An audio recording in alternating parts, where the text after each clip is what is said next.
everyone, my name is Felicity. I've been teaching for many years, but obviously since March I haven't had any classes. So this is my first tutorial on YouTube. This isn't my first tutorial generally, but it is on YouTube. So in March my classes finished, which was very sad for all of us, but it wasn't the end for me. I knew that it wasn't the end. So having a daughter who works at Worthing Hospital and is in very close contact to COVID patients, and all the nurses and the doctors there needed a boost. And so what I did, I made a tutorial. I made a tutorial for my students to make a bag which looked something like this. Okay, they were just little makeup bags like this. So I did this tutorial, and lo and behold, I had over 100 bags looking identical, and it made me think, wow, maybe I can do this. So I'm going to start with that tutorial that I did for my students because I know that it works. I'm going to do a series of tutorials which will use A4 paper for the patterns. So I'm going to show you what to do with each pattern. Now this tutorial is going to be in two sections. The first section, I'm going to go through all the bags and the patterns and what you have to cut off of A4. You know, when you're making a pattern, it's good to have a starting place. You know, if I was to say to you, draw out an 11 by 8 rectangle, you know, you can't guarantee it's going to be even, you know. So I'm starting with A4, which I think is quite a good idea personally. So let's see how we get on, shall we? So I'm going to start with this little one. Now this is a little clutch bag. By the way, all these bags which I've got here in front of me are made from calf facet. So if you're wondering where this beautiful fabric comes from, you will know. I'm a huge calf facet fabric fan. All right, we don't do any patchwork in my classes. There's plenty of patchwork classes around. We don't hit on that. We do a little bit, but not very much. So this is the first bag I'm going to tell you about. Now what you'll have to do as I go along, you're going to have to rewind it when you find which one you want to make and listen to the instructions that I'm giving you to make the pattern for the bag. Okay, so this is a clutch bag, my favourite ever clutch bag. So easy to carry, wonderful. I've also made another one, okay, which is in this fabulous plush, very plush leopard print. This has got a leather inside. I'm not going to show you how to do this unless you want some broken needles, so we'll keep that out of the way. Here we go. I'm also a huge fan of brooches, so you might find me slapping a brooch on a few things. I don't know if you can see up there. I've got a whole big jar of brooches up there. Love a brooch. Get into your charity shops, get your brooches. All right, here we go. So this one, this is going to be number 1. Now it comes so big like this, so it's a bit of scratching around in the bottom, but it's so lovely to carry.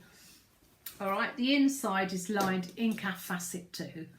That's a little bit indulgent, I know, but you know, when I trying to make 10 bags, it was had to do that.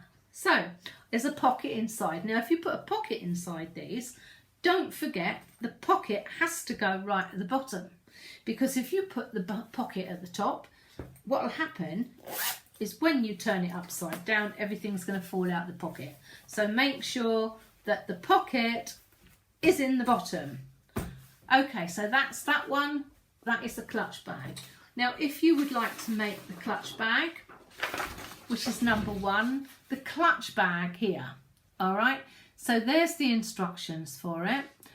Don't cut this piece off, but you need 2 A4 sheets, join them together.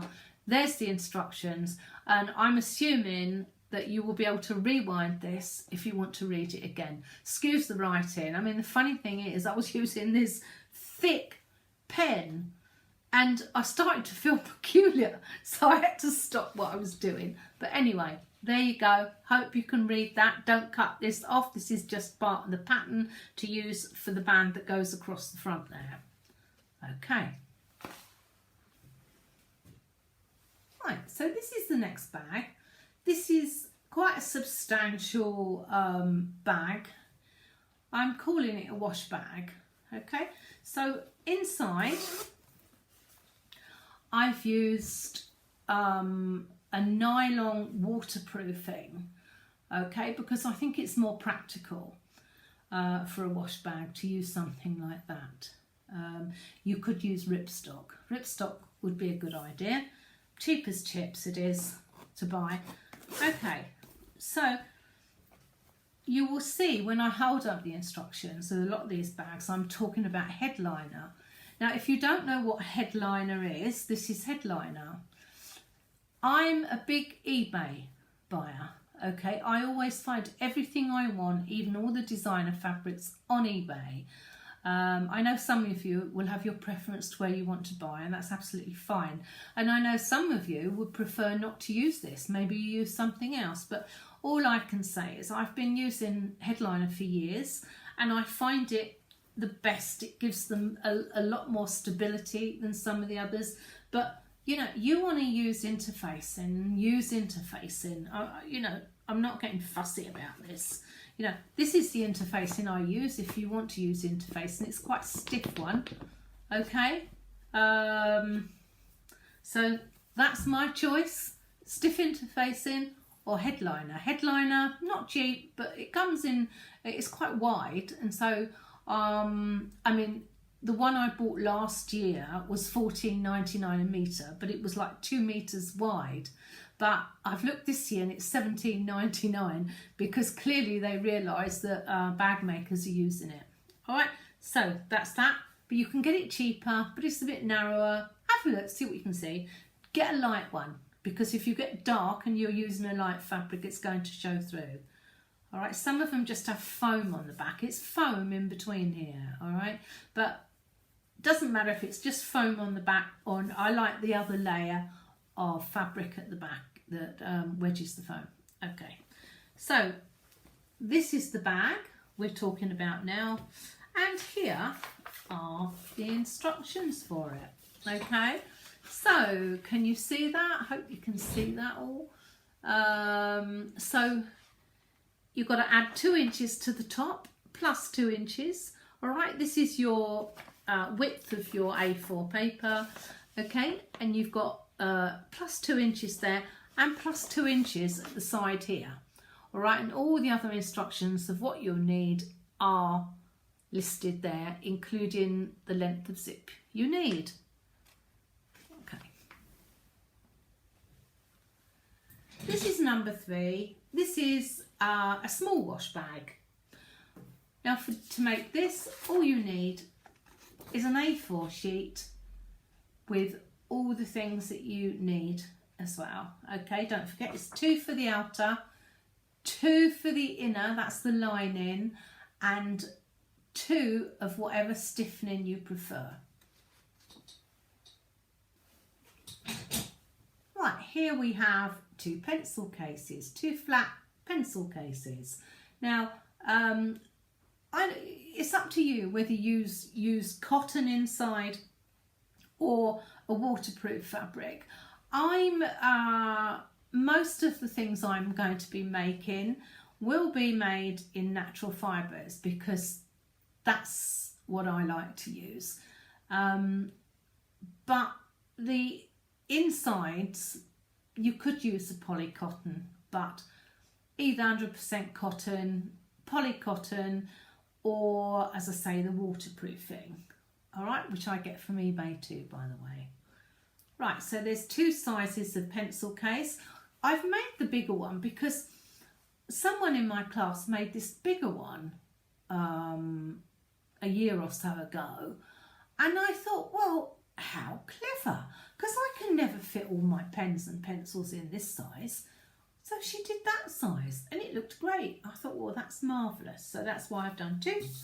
So here we go, pencil case. Hope you can read this.